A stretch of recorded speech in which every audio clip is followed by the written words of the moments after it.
فارسی محاورہ دیر آیت درست آیت ہے، لیکن راولپنڈی شریف کے اچے عرفان صدیقی صاحب نے اس قصوروار کے کالم تسی اچے اسی قصوری کے جواب میں نواز شریف سے نہیں چابی برداروں سے رجوع کرے لکھا ہے۔ یہ کالم پڑھ کر فارسی محاورے کو دیر آیت غلط آیت میں تبدیل کرنے کو دل چاہتا ہے۔ خوشی کی بات ہے کہ برسوں سے تشنا طلب سوالوں کے جواب انہوں نے دیر سے ہی صحیح دیے تو ہیں، مگر افسوس کی بات یہ ہے کہ ہر سوال کا جواب ہی غلط دیا ہے۔ جذبات کی پوشاک پہنانے سے اصول دفن نہیں ہو جاتے، غصے اور انتقام میں واقعی انسان کی نظر دھندلا جاتی ہے۔ کالم کے عنوان میں ہی ہم عوام سے کہا جا رہا ہے کہ وہ ملک کے اہم ترین سیاسی لیڈر نواز شریف کو مشورے نہ دیں بلکہ چابی برداروں سے رجوع کریں۔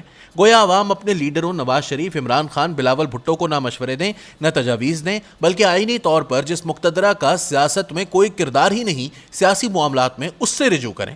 گویا کالم کا عنوان ہی غیر آئینی، غیر جمہوری اور غیر سیاسی ہے۔ کیا اقتدار ملنے کا نشہ اتنا ہوتا ہے کہ انسان آئین، جمہوریت اور سیاست کے بنیادی تقاضوں کو ہی بھول جائے؟ عوام ہو یا صحافی، جمہوریت میں ہماری خواہشات کا محور و مرکز صرف سیاستدان ہیں۔ ہم انہیں ہی مشورے دیں گے اور انہی سے رجوع کریں گے، یہ ہمارا جمہوری حق ہے۔ البتہ پیر راولپنڈی پہلے بھی اپنے شاگرد جرنیلوں کو مشورے دینے میں فخر محسوس کرتے تھے، اب بھی یہ کام جاری رکھیں، ہمیں اس آئینی گناہ میں شریک نہ کریں۔ وہی جنرل باجوہ جن کو آپ آج مطعون کر رہے ہیں، ان کو آپ اپنے شاگرد کے طور پر متعارف کرواتے تھے اور انہیں مسلسل مشوروں سے نوازتے تھے۔ یہ الگ بات ہے کہ آپ کے یہ مشورے میاں صاحب کو ہمیشہ الٹے پڑے۔ محترم عرفان صدیقی صاحب کے کالم سے یہ بھی پتہ چلا کہ مفادات کے تحت انسانی سوچ کس قدر جلد تبدیل ہو جاتی ہے۔ اس سلسلے میں نہ کوئی اصول دیکھا جاتا ہے اور نہ اپنی ساکھ کا خیال کیا جاتا ہے۔ کل جو بات ناجائز تھی، اسے جائز کہنے میں ذرہ برابر تامل نہیں کیا جاتا۔ ابھی چند سال پہلے آپ ہی نے میاں صاحب کے ذریعے خلائی مخلوق اور کٹ پتلیوں کا کھیل کی اصطلاحات متعارف کروائی تھیں۔ اقتدار قریب آتا دیکھ کر آپ نے انہیں چابی بردار کہنا شروع کر دیا ہے۔ اس ماہیت قلب پر انہیں مبارکباد ہی دی جا سکتی ہے، تاہم پاکستانی لغت میں اس تبدیلی کو کھلا تضاد کا نام دیا گیا ہے۔ ہم نے گرگٹ کے رنگ بدلنے کی باتیں تو سن رکھی ہیں، مگر یہ کبھی نہیں سنا تھا کہ ایک دو ہفتے میں ہی مرد نازاں کا موقف تبدیل ہو سکتا ہے۔ اپنی پرانی حلیف جماعت پیپلز پارٹی نے لیول پلینگ فیلڈ کی بات کی تو پیر راولپنڈی نے برادرم رؤوف کلاسرا کے سوال زرداری صاحب سے مصافحے پر انگلیاں گن لینی چاہیے پر کہا کہ یہ تو ان کے لیے خراج تحسین ہے۔ میرے مصالحت کے مشورے پر کالم کے جواب میں کہا کہ زرداری صاحب کہنہ مشق سیاستدان ہیں۔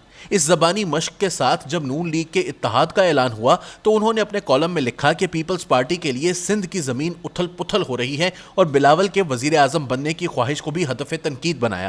ایک ہی سانس میں ایک ہی جماعت کے بارے میں مختلف خیالات کو تضاد بیانی نہ کہیں تو اور کیا نام دیں؟ سب سے دلچسپ دلیل الذوالفقار کی طرف سے طیارہ اغوا کرنے کے حوالے سے پیش کی گئی۔ فرمایا طیارہ کسی سیاسی جماعت نے نہیں، مرتضیٰ بھٹو کی تنظیم الذوالفقار نے اغوا کیا تھا، جسے دہشت گرد تنظیم قرار دیا گیا اور وہ اسی داغ ندامت کے ساتھ معدوم ہو گئی۔ بے نظیر بھٹو نے پی پی پی پر کبھی اس کا سایہ تک نہ پڑنے دیا۔ دلچسپ بات یہ ہے کہ پیر راولپنڈی اور جرنیلوں کے استاذ الاساتذہ جس رسالے تکبیر میں خامہ فرسائی کیا کرتے تھے، وہ تو ہمیشہ الذوالفقار اور پیپلز پارٹی کو ایک ہی پیڑ کی دو شاخیں اور دونوں کو دہشت گرد قرار دیا کرتا تھا۔ اس وقت آپ بھی اسی نقطہ نظر کے حامی تھے۔ جماعت اسلامیہ اور آپ اس وقت جنرل ضیاء الحق کے ساتھ مل کر پیپلز پارٹی کو تباہ کرنے، کوڑے مارنے اور پھانسی چڑھانے کے عمل میں برابر کے شریک تھے۔ میرے کالم نے کم از کم آپ کو برسوں پرانے احساس جرم سے نکلنے کا موقع تو دے دیا اور آپ نے پیپلز پارٹی کو معاف کر دیا اور اس کے حق میں گواہی دے دی۔ حالانکہ ضیاء دور میں پیپلز پارٹی پر مشکل وقت تھا تو آپ دشنام ترازوں کی پارٹی کے ساتھ کھڑے تھے۔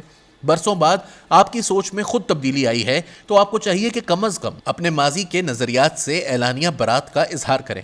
اس قصوروار کالم نگار نے سیاسی جماعتوں میں مصالحت کی وکالت کرتے ہوئے قابل احترام عرفان صدیقی صاحب کو یاد دلایا تھا کہ پاکستانی بچوں کا قتل عام کرنے والے طالبان سے مذاکرات کی بات ہوئی تو آپ کو مذاکراتی کمیٹی کا سربراہ بنایا گیا اور آپ کشاں یہ کام کرنے پر آمادہ تھے، مگر آج ایک سیاسی پارٹی سے مصالحت کے لیے تیار نہیں۔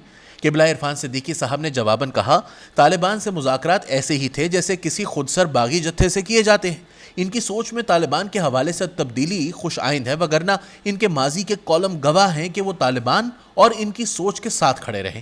پاکستان میں کسے علم نہیں کہ پیر راولپنڈی برسوں الدعوہ والارشاد اور حافظ سعید کے جہاد کے حامی اور صلاح کار رہے ہیں۔ یہ الگ بات ہے کہ جب سے حافظ سعید صاحب مشکل کا شکار ہوئے ہیں، پیر راولپنڈی نے ان کے لیے آج تک آن ریکارڈ کلمہ خیر تک نہیں کہا۔ چند سال کے اندر سوچ میں اس قدر بڑی تبدیلیوں کو کیا نام دیا جائے؟ مجھے تو یہ نظریاتی تبدیلی نہیں، مفاداتی تبدیلی لگتی ہے۔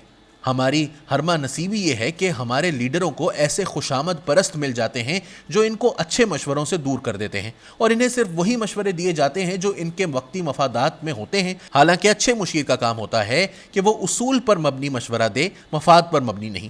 فوری فائدے کو بھلا کر دور رس فائدے کی بات کرے، لڑائی کی بجائے مصالحت کا مشورہ دے، کیونکہ لڑائی بالآخر دونوں فریقوں کے لیے تباہ کن ہوتی ہے۔ ہمارے لیڈر بھی اس قدر خوشامد پسند ہیں کہ وہ اصول اور مفاد، خوشامد اور حق گوئی، جھوٹ اور سچ میں تمیز نہیں کر پاتے۔ یہی وجہ ہے کہ عمران خان کے دور میں شہباز گلوں کو فروغ ملا، اور اللہ نہ کرے کہ نواز شریف دور میں ایسے ہی لڑانے والے اور دشنام بھیجنے والوں کو فروغ ملے۔ کل جب نواز شریف اور عرفان صدیقی مظلوم تھے تو ہم صحافیوں کا فرض تھا کہ ان کے حق میں بات کرتے، اور اگر آج عمران خان اور اس کی جماعت کے ساتھ زیادتیاں ہو رہی ہیں تو بھی ہم صحافیوں کا فرض ہے کہ اتنی ہی بلند آواز میں ان کے حق میں بات کریں۔ چابی برداروں سے نواز شریف کا بات کرنا بنتا ہے، اگر وہ ان سے باقی باتیں طے کر کے آئے ہیں تو یہ بات کرنا بھی انہی کا فرض ہے۔ ہم تو صرف قلم کے امین ہیں، یہ فرض سیاست کے امینوں کا ہے، جس کا کام اسی کو ساجھے۔